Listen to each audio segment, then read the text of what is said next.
You write in Manufacturing Consent that it's the primary function of the mass media in the United States to mobilize public support for the special interests that dominate the government and the private sector. What are those interests? Well, if you want to understand the way any society works, ours or any other, the first place to look is who is in a position to make the decisions that determine the way the society functions. Societies differ, but in ours, the major decisions over what happens in the society, decisions over investment and production and distribution and so on, are in the hands of a relatively concentrated network of major corporations and conglomerates and investment firms and so on. They are also the ones who staff the major executive positions in the government, and they're the ones who own the media, and they're the ones who have to be in a position to make the decisions. They have an overwhelmingly dominant role in the way life happens, what's done in the society. Within the economic system, by law and in principle, they dominate. The control over resources and the need to satisfy their interests imposes very sharp constraints on the political system and the ideological system. When we talk about manufacturing of consent, whose consent is being manufactured? We can, to start with, there are two different groups. We can get into more detail, but at the first level of approximation, there's two targets for propaganda. One is what's sometimes called the political class. There's maybe 20% of the population which is relatively educated, more or less articulate. They play some kind of role in decision-making. They're supposed to sort of participate in social life, either as managers or cultural managers, like, say, teachers and writers and so on. They're supposed to vote. They're supposed to play some role in the way economic and political and cultural life goes on. Now, their consent is crucial. It's one group that has to be deeply indoctrinated. Then there's maybe 80% of the population whose main function is to follow orders and not to think, and not to pay attention to anything. And they're the ones who usually pay the costs. All right. Professor Chomsky, Noam, you outlined a model with filters that propaganda is sent through on its way to the public. Can you briefly outline those? It's basically an institutional analysis of the major media, what we call a propaganda model. We're talking primarily about the national media, those media that sort of set a general agenda that others more or less adhere to the extent that they even pay much attention to national or international affairs. Now, the elite media are the sort of the agenda-setting media. That means the New York Times, the Washington Post, the major television channels, and so on. They set the general framework. Local media more or less adapt to their structure. World News. Begins to sound like it says that there's a beachhead. I think 628 is a good one. Yeah, but I think 6 is a good start. This is the operative soundbite for us. He's ours. He's got a minute for all the time, so that's... I love this soundbite. And they do this in all sorts of ways, by selection of topics, by distribution of concerns, by emphasis and framing of issues, by filtering of information, by bounding of debate within certain limits. 2.5 minutes to air. 45 seconds. They determine, they select, they shape, they control, they restrict in order to serve the interests of dominant elite groups in society. There is an unusual amount of attention focused today on the 5 nations of Central America.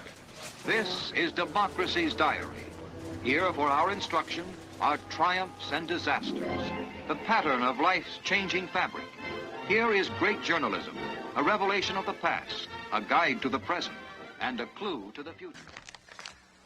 The New York Times is certainly the most important newspaper in the United States, and one could argue the most important newspaper in the world. The New York Times plays an enormous role in shaping the perception of the current world on the part of the politically active, educated classes. Also, the New York Times has a special role, and I believe its editors probably feel that they bear a heavy burden, in the sense that the New York Times creates history. What happened years ago may have a bearing on what happens tomorrow.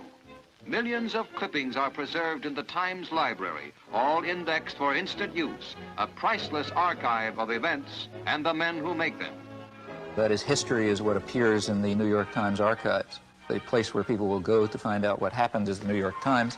Therefore, it's extremely important, if history is going to be shaped in an appropriate way, that certain things appear, certain things not appear, certain questions be asked, other questions be ignored, and that issues be framed in a particular fashion.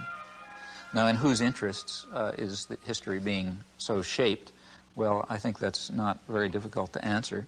Now, to eliminate confusion, all of this has nothing to do with liberal or conservative bias. According to the propaganda model, both liberal and conservative wings of the media, whatever those terms are supposed to mean, fall within the same framework of assumptions.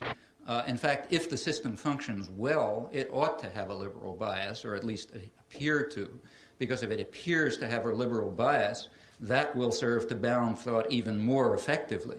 In other words, if the press is indeed adversarial and liberal and all these bad things, then how can I go beyond it? They're already so extreme in their opposition to power that to go beyond it would be to take off from the planet. So therefore, it must be that the presuppositions that are accepted in the liberal media are sacrosanct, can't go beyond them. And a well-functioning system would in fact have a bias of that kind. The media would then serve to say, in effect, thus far and no further. We ask, what would you expect of those media on just relatively uncontroversial, guided free market assumptions? And when you look at them, you find a number of major factors entering into determining what their products are. These are what we call the filters. So one of them, for example, is ownership. Who owns them? The major agenda-setting media, after all, what are they? As institutions in the society, what are they? Well, in the first place, they are major corporations, in fact, huge corporations. Furthermore, they're integrated with and sometimes owned by even larger corporations, conglomerates, so for example, by Westinghouse and GE and so on.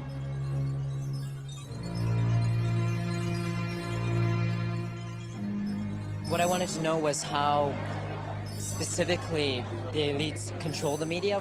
What I mean is, I guess... It's like asking, how do the elites control General Motors? Well, why isn't that a question? I mean, General Motors is an institution of the elites. They don't have to control it. They own it.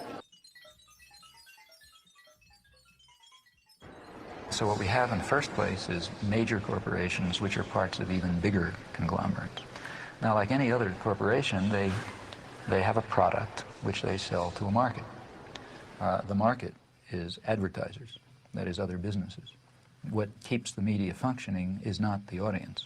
They make money from their advertisers. And remember, we're talking about the elite media, so they're trying to sell a good product, a product which raises advertising rates. And ask your friends in the advertising industry, that means that they want to adjust their audience to the more elite and affluent audience. That raises advertising rates. So what you have is institutions, corporations, big corporations, that are selling relatively privileged audiences to other businesses. Well, what point of view would you expect to come out of this? I mean, without any further assumptions, what you'd predict is that what comes out is a picture of the world, a perception of the world, that satisfies the needs and the interests and the perceptions of the sellers, the buyers, and the product.